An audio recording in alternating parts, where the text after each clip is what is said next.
So, this is going to sound very weird, but it is what it is. My husband Jason, 24 male, was born to his mother Luna, 42 female, when she was 18, almost 19, out of her first marriage. Now, Luna's from a rich Italian family out of Seattle, where people sound like they're from Frasier, so even though that marriage collapsed after Jason's birth, they didn't really struggle in the conventional sense. But they're really close to each other. Like, he and she do Tom Brady kisses with each other. She does it with his sister, too. We got married earlier in the year, but the entire time I've known Luna, it feels like she's competing with me. Not in a way for her son's attention, I don't think, but like as a friendly rival or whatever. I don't know how to put it since it doesn't seem malicious. But like 2 years ago, she saw me doing an ab workout and she joined in, and kept doing it until she was not only better than me, but had pretty good abs. That's to give you a glimpse as to our relationship. I got pregnant earlier this year, unintentional, but we decided to keep it. And I kid you not, 2 months later, Luna was pregnant too. That felt really weird to me. Who wants their kid to be older than aunt, uncle? Real life isn't mod fam. Almost like she wanted to be sisters who get pregnant at the same time. I miscarried due to a really bad car crash we were in, and in his grief, it's like Jason completely turned to Luna while I was in the hospital. When I got out, it was really weird. Like, after visiting his mom's house, he did the Tom Brady kiss with her and then kissed her belly because apparently it's what he did when he was 3 and she was pregnant with his sister. I was freaking out when she asked I do it too, but I did it just to avoid causing a fight. Since then, I've left his mom's house early whenever we go, making up some excuse or another to avoid the belly kisses. But I had to do it like 3 more times. She's 6 months pregnant now, and yesterday we visited her house. There, she showed us pictures of when she was 7 months pregnant with her daughter Rihanna, 21 female. They were of her nude. Tasteful, but still. But some were of her and my toddler husband kissing her pregnant belly. She told us she wanted to do this again. Same nude style, and my husband agreed. Apparently, Rihanna agreed to it too. She wants me to do it too since I'll be the mom of her future grandbabies. I gave a non-committal answer, and when we got home, my husband argued with me on giving his mom false hope, telling me it was an a-hole thing to just not say yes. I tried to point out to him just how awkward it is and how I don't feel comfortable, but he was having none of it. He hasn't stopped talking to me, but I know he's pissed that I don't want to kiss his mom's belly. But am I the a-hole for how I went about the situation? Wow. Never thought I'd have to say this, but not the a-hole for not wanting to kiss your naked mother-in-law's stomach. Also, not the a-hole if you want to divorce your husband for being mad at you for not wanting to, and also completely fine himself kissing his mom's stomach. Just kidding about the divorce. Mostly. I think. Okay, maybe not. Not the a-hole. Who in God's name thinks this is okay? I'm not bending down to kiss anybody's pregnant belly, let alone my mother's, and then nude? What the duck? No. No. So many boundaries are being crossed here. Not the a-hole. You need to set boundaries with your mother-in-law, the sooner the better.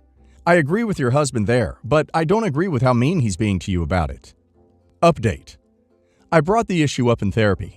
Thanks everyone for helping give me words to use and helping identify my own pain. And I think the therapist was shocked. I pointed out how it hurt me to have to kiss a pregnant belly. It only felt like Luna was having to compete with me. Jason seemed really regretful. He apologized. I know he was holding back tears and promised he'd make sure Luna never asked again. I then pointed out how odd the idea of taking tasteful nudes with his pregnant mom was. He got defensive, but at home he told me I was right, and he'd only do the photos if she's clothed. Still weird, but progress. I also got him to agree that we wouldn't be having kids until we were 100% that Luna couldn't have kids anymore. Unfortunately, 2 days after, my leg's condition got ducked. Like, I woke up, tried to stand, and fell screaming and crying. I got hospitalized for 2 weeks. Then I got inpatient physical therapy for 3 weeks. And during this time, Jason regressed back to his mom. The photo shoot got taken and Luna texted me them. She wasn't nude and there were no belly kisses, but it was sheer and uncomfortable, especially with my meds. Honestly, I started Googling divorce stuff till a nurse put my phone away. After, I went back home, and it just didn't feel right with Jason anymore. It was like Luna won and replaced me. I guess he realized it wasn't working and those photos were the last straw. So after a week, he asked for a chance, but said if divorce was what I wanted, he'd go for it. I told him I did, because he wasn't who I married anymore, and I don't think he can go back. He just said okay and was kind of frozen as we started the process. But then I had a bad fall when I stupidly tried to go down the stairs alone. I hate my leg. And the way he took care of me was like he was himself again. I asked if he still wanted another chance, and he said he did, but didn't think he could do it here. He asked if I'd be willing to move somewhere far away from his family and leave them behind so we could focus on us. And I said yes, because I was planning on leaving as soon as we divorced. We're moving to Albuquerque because his mom can't go there, and I got a referral to a treatment facility that'll help. Honestly, these last few days before we leave for our new life has been just like my old life, except I have a 99% dead leg now, and it's been great having the man I love back. I don't know much about New Mexico, but I am excited. We are having a gender reveal party because we love to celebrate everything. This is just a fun thing for us. We will love our child regardless of how they identify in the future, so I really don't care about people's hatred of gender reveals. We are the type who looks for any excuse for a party. Neither of us have a strong preference, but my husband's family tends to favor girls. Mother-in-law was adopted by a couple with 3 children who were desperate for a girl. In some ways, grandmother-in-law just wanted a little doll to put in pageants. God laughed at that plan. Mother-in-law was like snarling at the judges at 3, so it was short-lived.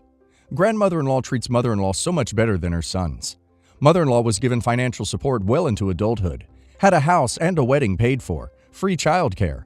She always complains that boys are only yours until they marry and expressed sympathy that mother-in-law had only a boy.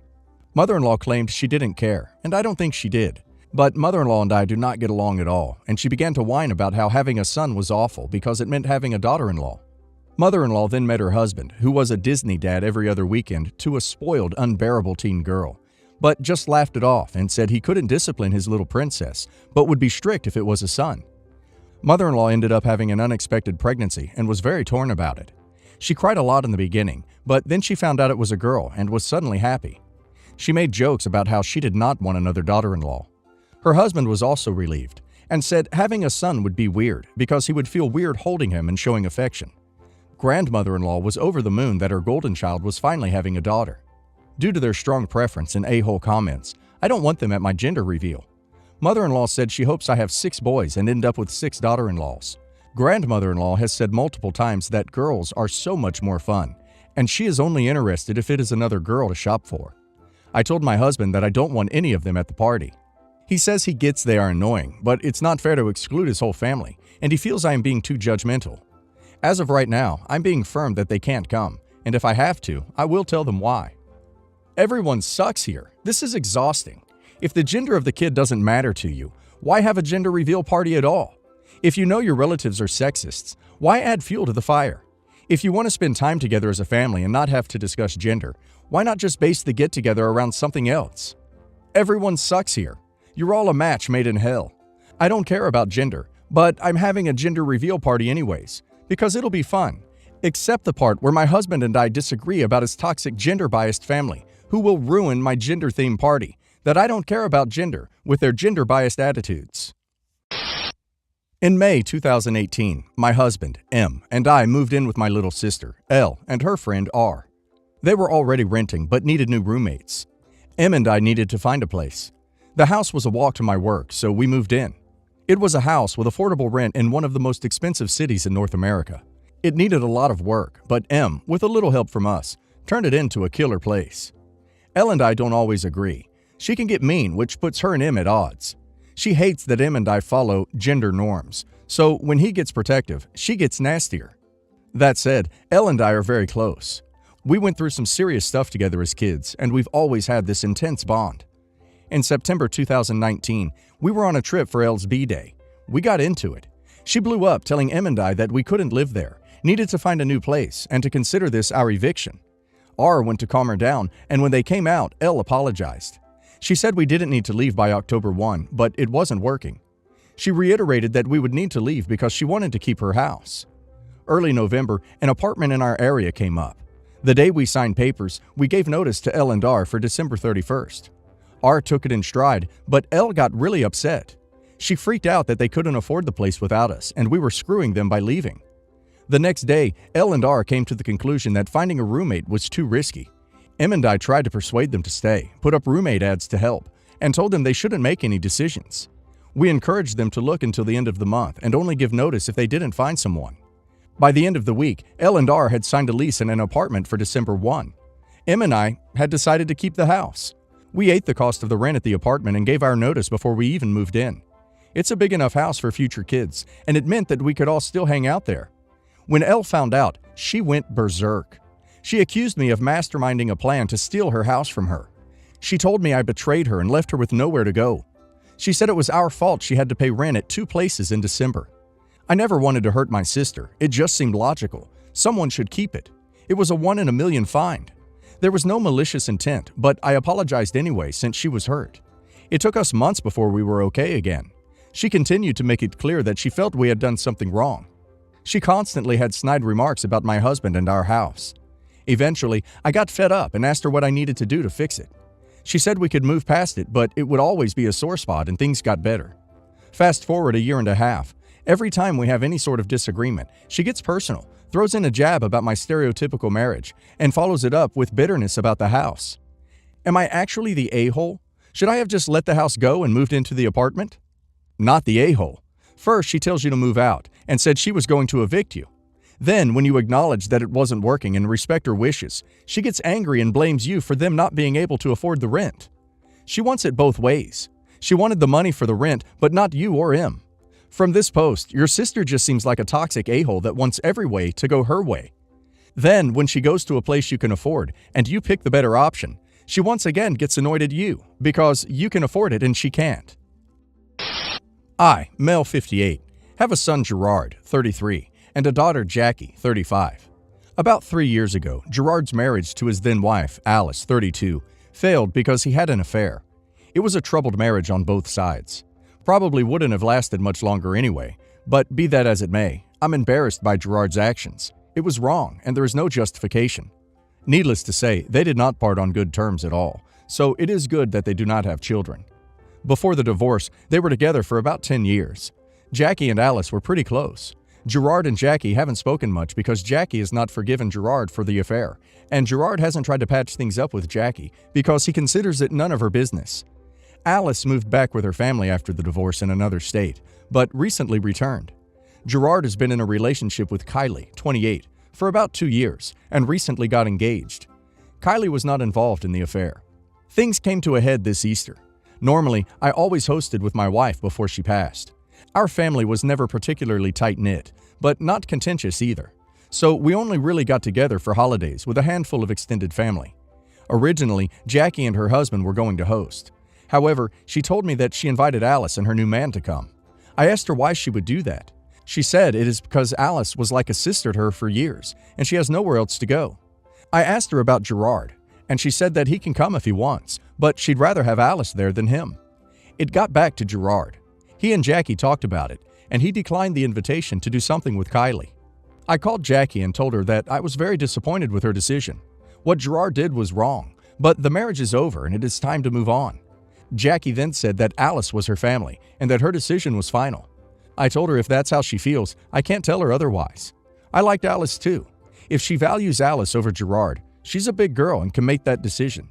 But I choose my son. I then told her that I originally wasn't going to host anything for Easter because I thought she'd host a family dinner where all the family could comfortably attend. But she's not, so I'll host one and invite Gerard and the extended family. I told her that she's of course welcome. So Gerard and Kylie quickly accepted the invitation, as did the extended family who canceled on Jackie. She then blew up on me since I was siding with Gerard over Alice, even though he cheated. I told her that Gerard is not a child for me to discipline anymore, and I can't get involved in his relationships, especially one that ended 3 years ago. Also, father doesn't abandon his children, even if they screw up badly, which she should also be grateful for due to her own reasons, which I will not publicly disclose. Not cheating. Assuming I understand this right, 100% not the a-hole. You and your wife used to host. Your daughter volunteered to host it with her husband this year, taking over from you. But then invited Alice and said while Gerard could come, she'd rather he wouldn't.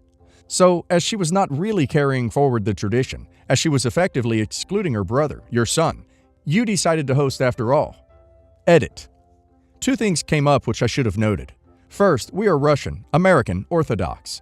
Our Easter is really our big family holiday and closer to what people think of as Christmas. Also, something that keeps coming up is that I'm asked about is favoritism. Ironically, I put this together in an attempt to avoid favoritism. Jackie's event was something that nobody could expect Gerard to come to, and Jackie knew he'd never come if Alice was there. So if I went to Jackie's, I'd be showing favoritism to Jackie by going to an Easter which he wasn't really welcome. Gerard made some grumblings about putting together an Easter at his house and not inviting Jackie. I told him I would not go to an Easter where Jackie isn't welcome. So me putting together an Easter at my house where everybody was invited was the best I could think of to avoid favoritism. Maybe you'll tell me it wasn't the best idea, but it was the best I could find.